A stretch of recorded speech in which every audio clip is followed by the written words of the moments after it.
when you share Ghana, you go see one people, one nation, one destiny. Today's interaction is one that will focus mainly on the changing structure of our nation's economy and what it requires in terms of human resources. And I'm going to try and be as explicit as possible. We live in a changing world, and there's a changing dynamic taking place.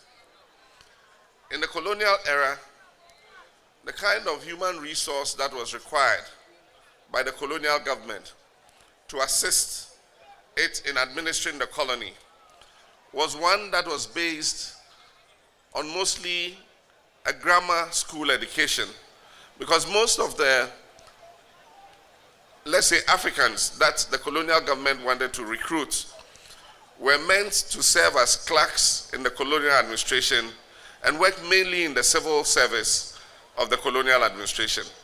And so the better your ability to speak English fluently and the better your grammar school education, you are considered the kind of person that they needed to employ.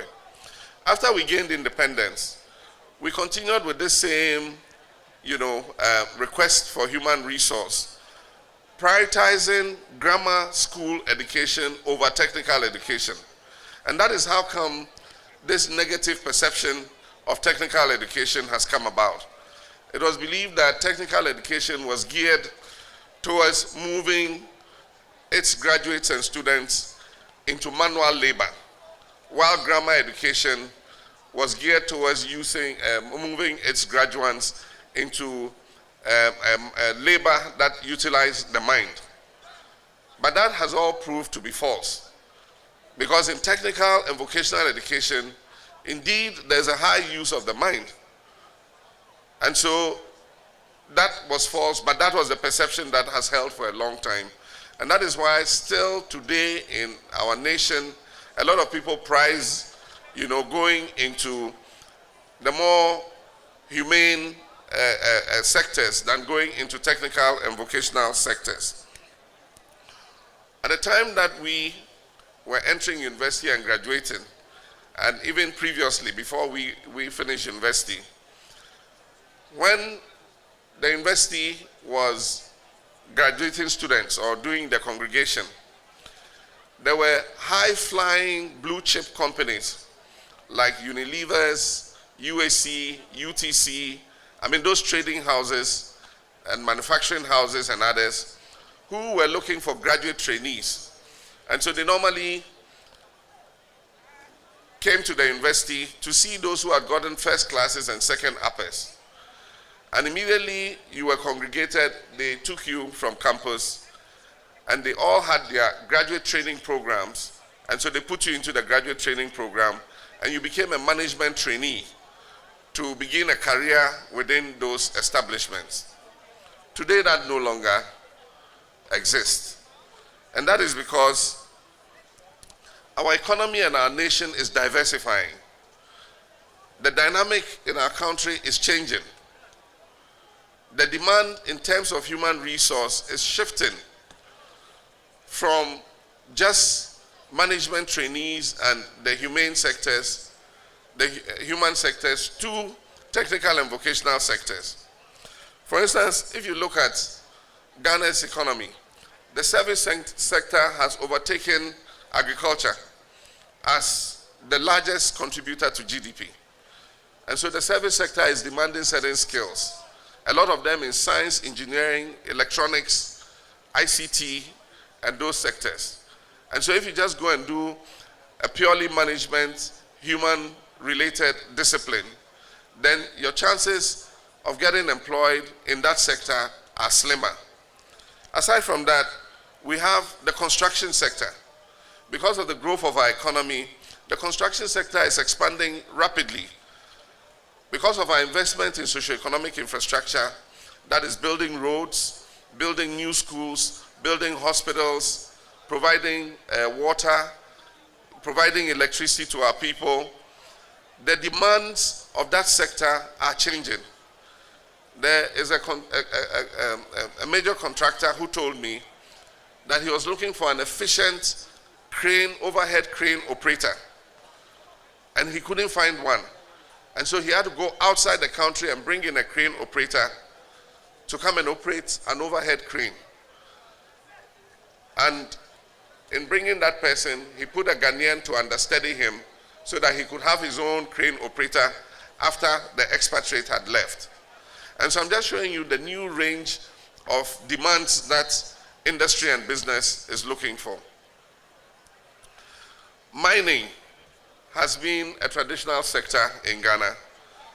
Mining is expanding. You have gold mining, you have quarrying.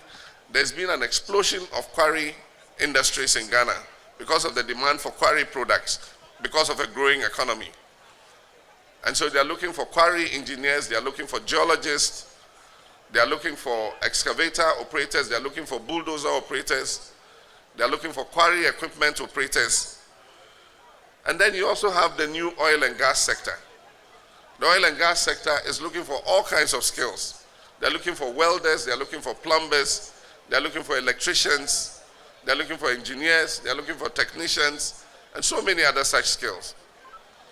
And so, with the demand these new sectors, and even just at the power sector, we're allowing independent power producers to come in and set up power plants in order that we can augment our power production. And so here they are looking for engineers, mechanical engineers, electrical engineers. And so with all these sectors demanding new skills, the question you ask is, how are we aligning academia to the new demands of the job market? And that is where we've been slow in redirecting and refocusing our tertiary institutions to produce for the job market. And that's why I want to congratulate Nana Jane and her team for organizing that conference 2 years ago, where she brought all the vice chancellors and rectors of our polytechnics, our universities, and she brought the Association of Ghana Industries, she brought the Chamber of Commerce, she brought the Ghana Employers Association, and said, two of you talk to each other. Tell them the skills you are looking for. And then you tell them how you can train those skills for them. That was a very useful conference. And that conference showed starkly for the first time, in great relief, that we have achieved saturation in certain sectors. I'm sorry to say it, but there are certain sectors where if you go to university and do a course, your chances of getting employment are slim. And that is the truth. And so when you see graduate unemployment, it's because in some of the areas that people have graduated, there is saturation. They have an overproduction of that kind of graduate in that particular sector. And so if you don't get good guidance and counseling, and you go and do a course where the job market is saturated, then your chances of getting employed are slimmer. Unless you re-strategize and, refocus, re-engineer yourself. I studied history for my first degree. And at the time I studied history, the most likely thing for me to have done would have been to do a course in education and teach. And so I did history, and I started by teaching. I did national service. After national service, I applied to Ghana Education Service. They appointed me as a non-professional teacher. And so I was teaching history. And then a new course began in the University of Ghana, a postgraduate course in communication studies. And so I decided to go back and do a postgraduate in communication studies. And so I went back and did communication studies. I finished. I got a scholarship. I went to Moscow and then did another postgraduate course in social psychology.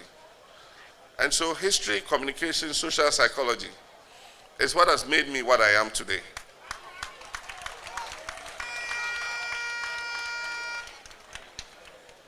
And so We must get proper guidance and counseling, especially for our younger brothers and sisters, when you're choosing the courses that you want to do in university.